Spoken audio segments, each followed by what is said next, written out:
कुरान क्या कह रहा है, जो लोग दीन पर शरीयत पे डट जाते हैं, ततनज़्ज़लु अलैहिमुल मलाइका, उन पर अल्लाह के फरिश्तों की जमात नाजिल होती है। न वाहिद का सेगा, न तस्निया का, न जमा किल्लत का, जमा कसरत के सेगे के साथ कहा जा रहा है।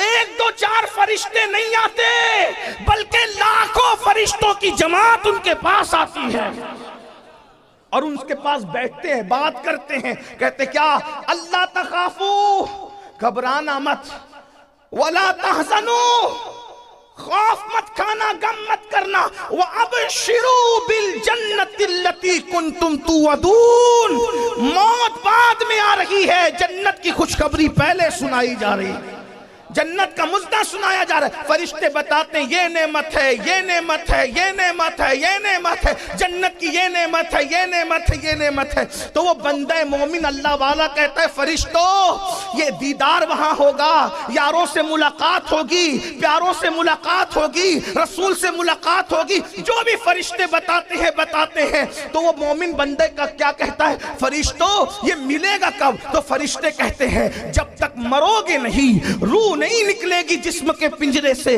तब तक के ये नेमतें नसीब नहीं होना।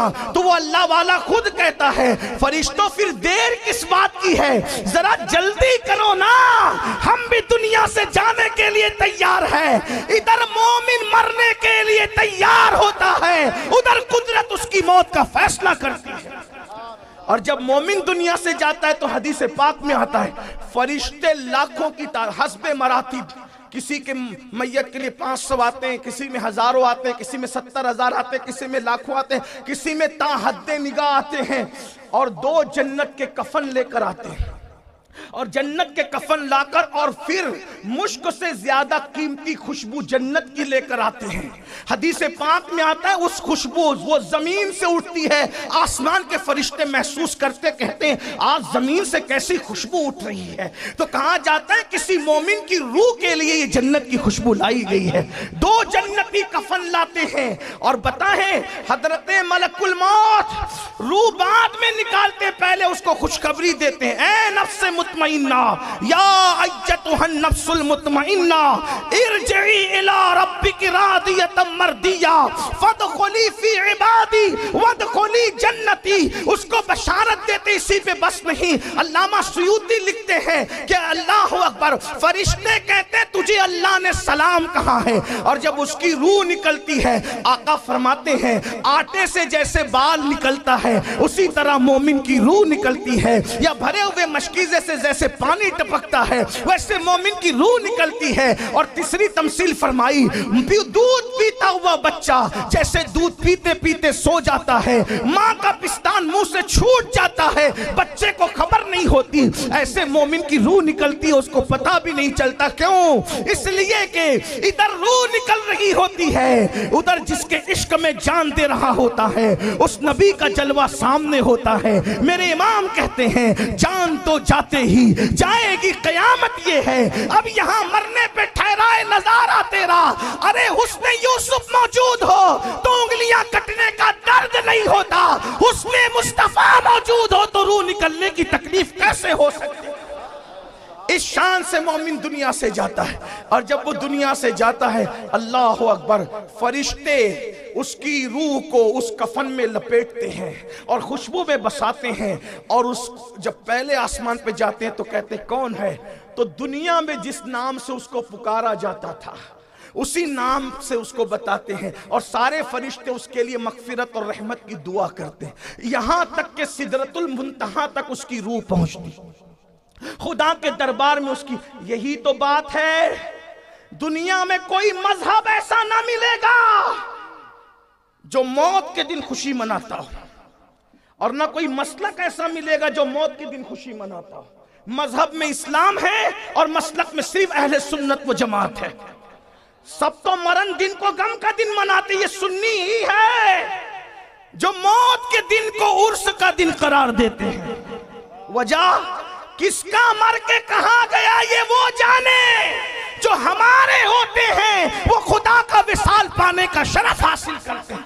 इसीलिए तो हम कहते हैं, बड़े मजे में कहते हैं, सुन्नियों अगर नबी से वफा की है और सच्चे मोमिन देने हो तो जितनी खुशी मदीने जाने में है उससे ज्यादा खुशी मर जाने में है, क्योंकि मदीने जाओ तो गुंबद नजर आता है और मर जाओ तो गुंबद वाला नजर आता है। यकीन तो पैदा करो। और फिर मेरे आका अलैहिस्सलातु व तस्लीम फरमाते हैं, जब मोमिन को उसकी कब्र में रखा जाता है तो फरिश्ते आते हैं।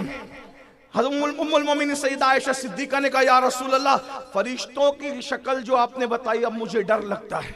क्या शक्ल है फरिश्तों की? देगों की तरह आंखें, शोले उगलती हुई, उनके दांत बैल के सींग की तरह, उनके सर के बालों से लेकर पैर के नाखून तक बाल ही बाल, उनके नाखून लोहे के, जमीन चीरते हुए आते हैं, इतना बड़ा हथौड़ा लेकर के आते हैं, अगर जिन और इंस मिलके उठाना चाहे तो ना उठा सके, और आकर जोड़ करके कहते हैं, मर रब्बु का, बता तेरा रब कौन। कहा रसूलुल्लाह, आपने जो सबसे नक्शा खींचा है मुनकर नकीर का, मुझे तो नींद भी नहीं आती।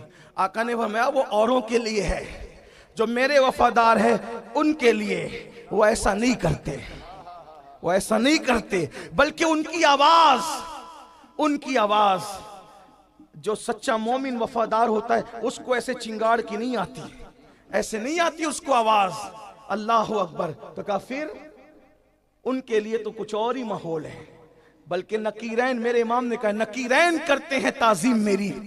हुजूर से अगर वफा कर लो, नकीरैन करते हैं ताजीम मेरी, फिदा हो के तुझ पे ये इज्जत मिली है। बड़ी इज्जत के साथ पूछते हैं, इनके बारे में क्या कहते, किन के बारे में? हुजूर की शक्ल दिखाई जाती, बल्कि हुजूर, हम सुन्नियों का अकीदा है, हुजूर कब्र में तशरीफ लाते हैं, कब्र में लहराएंगे, ताहश्र चश्मे नूर के जलवा फरमा होगी जब तलात रसूलुल्लाह की। अरे बताओ, जब हुजूर आ गए तो गम किस बात का? वल्लाह, वो यसरब की मिट्टी पर कदम रख दे तो वो मदीना हो जाए, अगर वो हमारी कब्र में कदम रख दे तो वो भी जन्नत के बागों में से बाग हो जाए। हुजूर कब्र, इनके बारे में क्या कहता था? तो क्या कहते थे? अरे जब साबिर पाक को अपनी तरह नहीं समझते थे तो उनको अपनी तरह कैसे समझे? जिनकी जमात में साबिर जैसा नहीं है वो अपनी तरह समझते हैं अपने आप को साबरी कहकर। साबरी कहलाना और है, साबरी बन जाना और है। किसी को दाम में समेटने के लिए साबरियत का टाइटल लगाना और है। याद रखना, टोपी का कलर साबरी नहीं बनाता, या साबरियत का टाइटल साबरी नहीं बनाता, जब तक साबिर पाक की तरह किसी का अकीदा नहीं हो जाता। अकीदा जरूरी है। याद रखना, आपके इर्द गिर्द बहुत है, साबरी कहने के बाद भी साबिर पाक वाला अकीदा नहीं है, क्योंकि साबिर पाक ने तो कभी ना अपने दादा को अपनी तरह समझा, ना अपने नाना को अपनी तरह समझा। ये कौन से साबरी है? अल्लाह अकबर। अरे तुम साबिर पाक जैसे नहीं हो सकते। 12 मिनट खड़े होते हो तो कमर दर्द करने लगती है, बल्कि 50 साल की उम्र में कुर्सियों पे बैठ के नमाज पढ़ते हो। ताना नहीं दे रहा हूं, उनको कह रहा हूं, जो लोग इसके काबिल हैं उनको कह रहा हूं। लेकिन ये हमारा साबिर है जो 12 साल तक के खड़ा रहा है, लेकिन अल्लाह अकबर कभी किसी मर्ज का इजहार ना हो सका। साबिर की तरह खड़े नहीं रह सकते, साबिर पाक की तरह। और वहां तो फिर बात ही कुछ और है। नबी को मर के मिट्टी में कहने वालों, सुन लो, तुम साबरी नहीं हो सकते, क्योंकि हमारा साबिर तो वो है जो खुद का जनाजा पढ़ाने के लिए तशरीफ लाते हैं और बताते हैं जब अली अहमद का ये हाल है तो जो असल अली है उसकी शान क्या होगी, और जो असल अहमद है उसकी शान क्या होगी। जो नस्ल में अली अहमद है उसकी ये शान है, जो नस्ल में अली अहमद है उसकी शान, जो असल में अली भी है और जो असल में अहमद भी है उनकी शान क्या हो। तू जिंदा है वल्लाह, तू जिंदा है वल्लाह, मेरे चश्मे आलम से छुप जान। तो याद रखना, जिस जमात में साबिर पाक जैसा नहीं, इसलिए वो अपनी तरह कहते। हम तो नहीं कहते, हम तो अपने पीर को भी अपनी तरह नहीं कहते, हम तो अपने मौलाना को भी अपनी तरह नहीं कहते, हम तो अपने अब्बा को भी अपनी तरह नहीं कहते। क्यों? हमें देखो तो, अपना आप देखो तो कुछ नहीं मिलता, और बाप को देख लो मोहब्बत से तो मकबूल हज का सवाब मिलता है। तो जब बाप अपनी तरह नहीं है तो रसूल पाक अपनी तरह कैसे हो सकते हैं? मैं किसी को छेड़ नहीं रहा हूं, लेकिन ये कह रहा हूं कब्र में पूछा जाएगा क्या कहता है, नहीं क्या कहता था। कब्र में तो गुंडों की भी बोली बदल सकती है ना, ये नहीं कहा जाता क्या कहता है। इसलिए कि देश बदलता है तो लोग भेष बदलते हैं। जब दुनिया में देश में भेष बदलते हैं तो कब्र में न बदलेंगे, इसलिए अभी नहीं कहना, अभी का नहीं, बता क्या कहता था। बहुत बकबक करता था, मौलवी को तो बहरुल उलूम कहता था और नबी के बारे में कहता था ये तो अनपढ़ उम्मी है? बता, अपना मौलवी बहरुल उलूम और रसूलुल्लाह के बारे में उम्मी, वो अनपढ़। अल्लाह अकबर। इसलिए याद रखना, अल्लाह अकबर कासिम नेमत के लिए कहता था कि वो तो अपनी बेटी की बख्शिश नहीं करा सकते, जबकि उसी रसूल ने फरमाया मोमिन का कच्चा बच्चा अगर माँ के पेट से गिर जाएगा वो भी अपने माँ बाप की मगफिरत कराएगा। अरे जब कच्चा बच्चा माँ बाप को जन्नत में ले जा सकता है तो सैयदुल मासूमीन की शान का आलम क्या हो। इसलिए अकीदा भी दुरुस्त करो। अस्ल खानकाइयत दो चीजों का नाम है, एक तो सच्चा अकीदा और एक तो खिदमत खल्क। और ये दोनों चीजें अगर आप देखना चाहें तो आप सैयदी साजिद मियां के अंदर देख सकते हैं। अकीदे का एतदाल और खिदमत खल्क का आपने तो सुन चुके। मेरे पास वक्त होता तो मैं अर्ज करता, लेकिन मैं बात खत्म कर रहा हूं। तो कब्र में क्या प्यारी प्यारी मनमोहनी सूरत दिखाई जाए हैं इनके बाद, और फिर अगर कहता था उनके बारे में तो फिर क्या कहोगे? जो कहने की आदत थी वही कहोगे। हमारा तो दिल ही नहीं भरता क्या कहूं, सरवर कहूं कि मालिक व मौला कहूं तुझे, बागे खलील का गुले ज़ैबा कहूं तुझे, हिरमा नसीब हूं तुझे उम्मीद के कहूं, जाने मुराद मुराद नहीं जाने मुराद, काने तमन्ना कहूं तुझे। अल्लाह रे तेरे जिस्मे मुनव्वर की ताबिशें, अल्लाह रे तेरे जिस्मे मुनव्वर की ताबिशें, ऐ जाने जा में जाने तजल्ला कहूं तुझे। सुबह वतन पे शामे गरीबा को दू शरफ, बेकस नवाज गे सुबह वाला कहूं तुझे। मुजरिम अपनी अफ़्व का सामा करूं शहा, मुजरिम अपनी अफ़्व का सामा करूं शहा, यानी शफी रोजे जजा का कहूं तुझे। और तेरे तो वस्फ़े तनाही से है बरी, हैरान हूं मेरे शाह मैं क्या क्या कहूं तुझे। कह लेगी सब कुछ उनके सना खा के खामोशी, चुप हो रहा ये कह के मैं क्या क्या कहूं तुझे।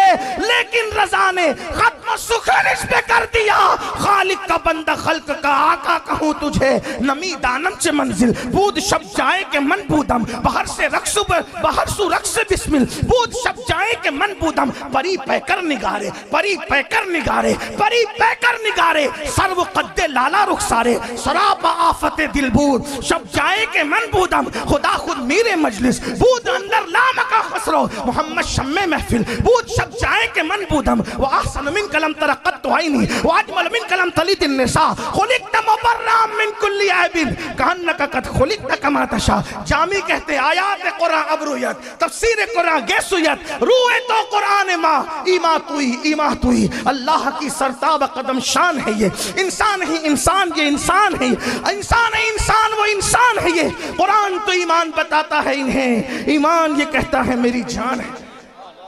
यहां जो कहने की आदत थी वही कहोगे।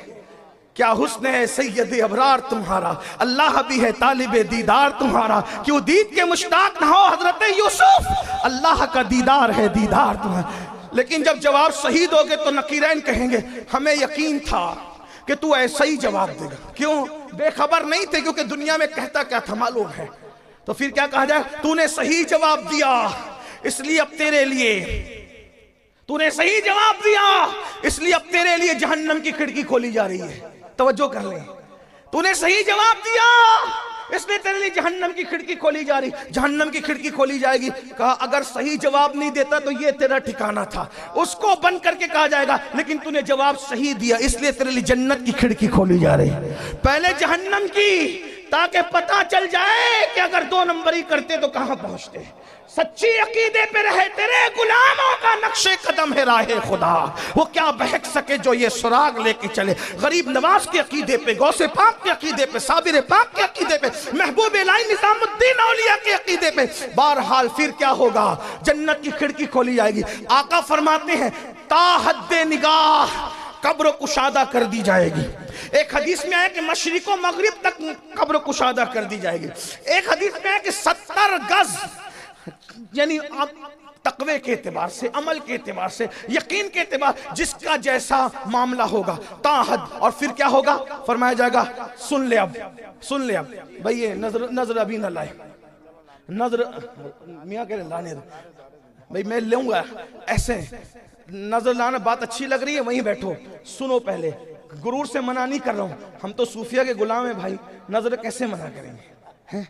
लेकिन तरीका बता रहा हूं देने का। बात पसंद आए ना, एक जेब से निकालो, दूसरी जेब में रखो, और फजर की नमाज मोहल्ले की मस्जिद में जाके पढ़ो। इमाम साहब से कहना ये तुम्हारी तरफ से भी है, ये अमीनुल कादरी साहब की तरफ से भी है, तो दोनों की तरफ से पेश कर देना, तुम्हें भी सवाब मुझे। मेरी नजर है ना, जेब में रखो, इधर मत लाओ। थोड़ा सुनो, गौर से सुनो, बात एंड की तरफ जारी, टाइम अभी ये नहीं है बात करने का। क्या होगा, ताहद कब्र कुशादा होगी और जन्नत का बिस्तर लगाया जाएगा। कौन सा बिस्तर? जन्नत का बिस्तर। कौन लगाएगा? फरिश्ते लगाएंगे। हैं? हैं?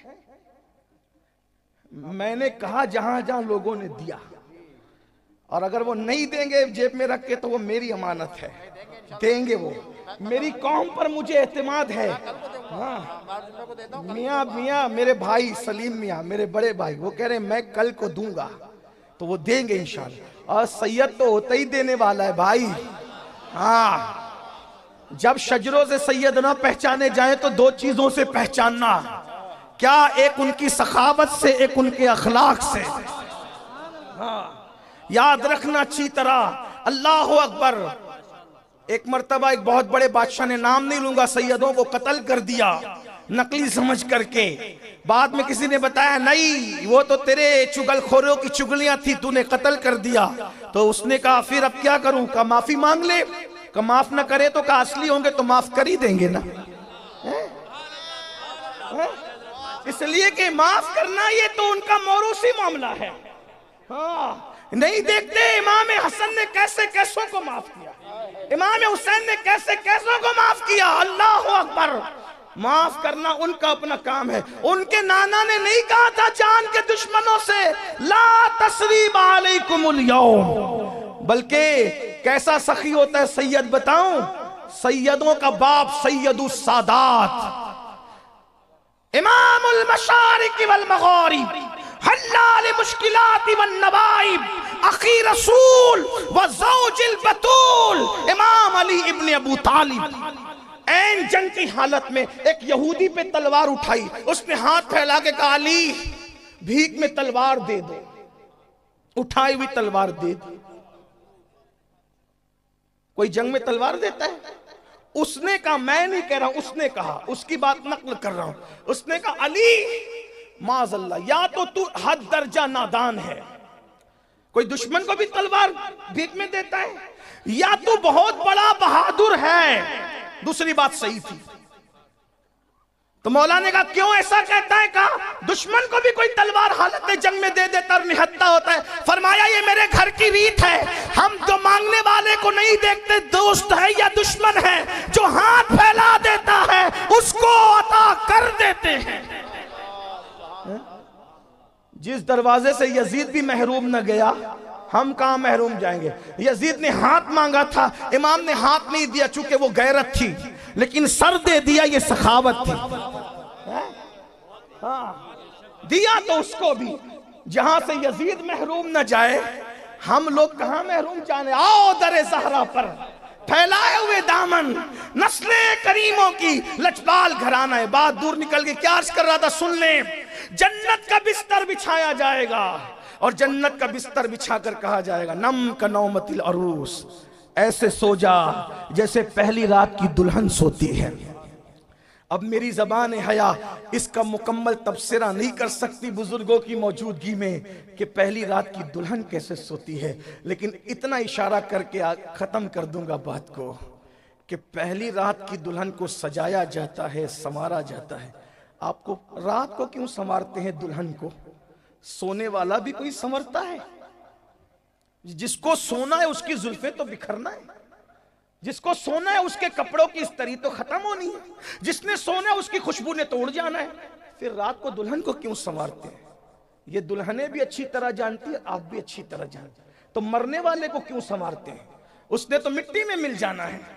सफेद जोड़ा, खुशबू, इत्र, इतना, अरे लोग पता नहीं किसको सादगी कहते हैं। लोग समझते हैं कि मैले कुचेले कपड़े पहनने का नाम सादगी है। मैंने कहा जो अपने कपड़े साफ नहीं रख सकते वो अपने दिल क्या साफ रखें।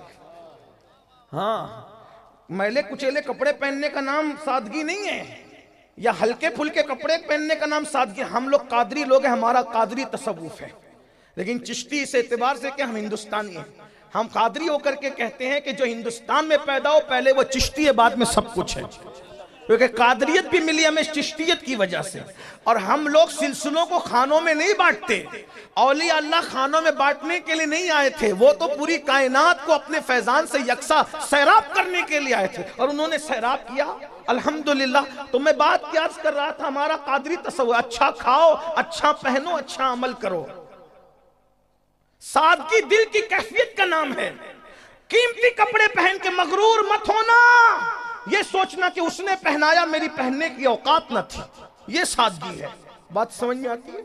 हाँ, हमारे यहाँ तो इस्लाम कहता है, हदीस है, आका अलैहिस्सलाम फरमाते अपने मुर्दों को भी अच्छा कफन दिया करो, क्योंकि वो कफन भी एक दूसरे का देखकर खुश होते हैं। भाई ये कब्र 2 गज जमीन नहीं है सिर्फ मोमिन की, उसमें तो रिश्तेदारों से मुलाकातें भी हैं, बैठकर बातें भी हैं।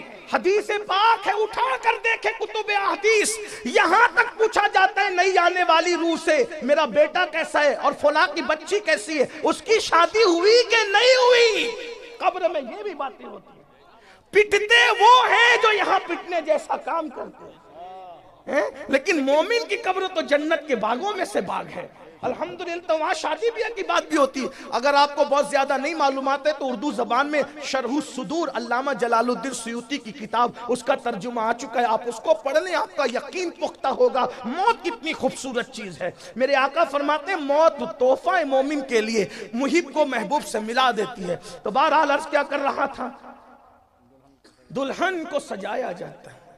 और एक बात बताऊं, शरीफ घरानों की दुल्हन अकेले नहीं जाती शौहर के यहां, बारात के साथ जाती है। ये और बात है कि आज मुसलमानों ने बारात को भी बदल दिया। बारात हमेशा दुल्हन के साथ जाया करती थी, अब दूल्हे के साथ जाती है।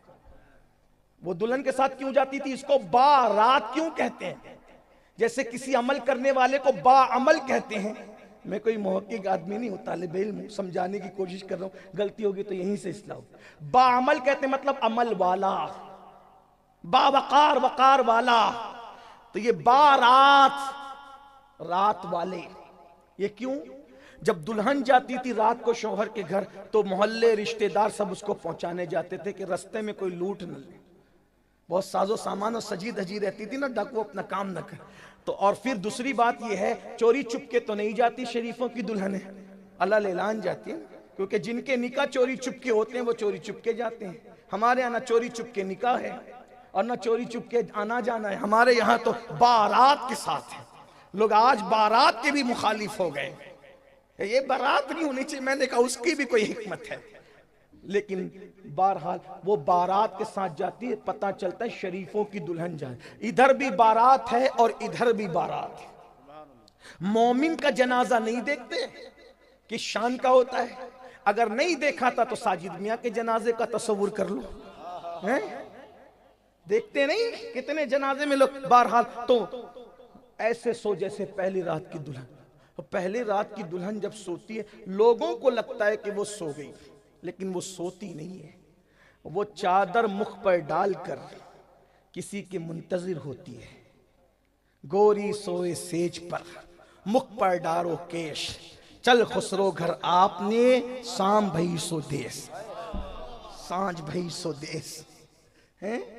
हाँ, वो डाल कर चेहरे पे नकाब ओढ़ करके, घूंघट डाल करके, चादर ओढ़ करके सोती किसके लिए?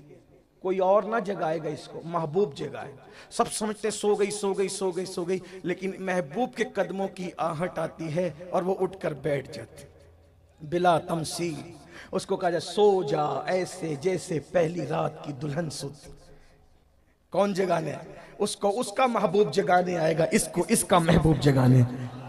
आज फूले न समाएंगे कफन में यासी, कब्र की शब किरगुल से मुलाकात की रात। ये मोमिन की मौत का हल्का सा तस्वुर है जो मैंने पेश किया। अगर मैं ज्यादा और पेश करूं तो कहीं ऐसा ना हो कि सर्दी में एक दो, इसलिए कुछ नहीं कहना चाहता।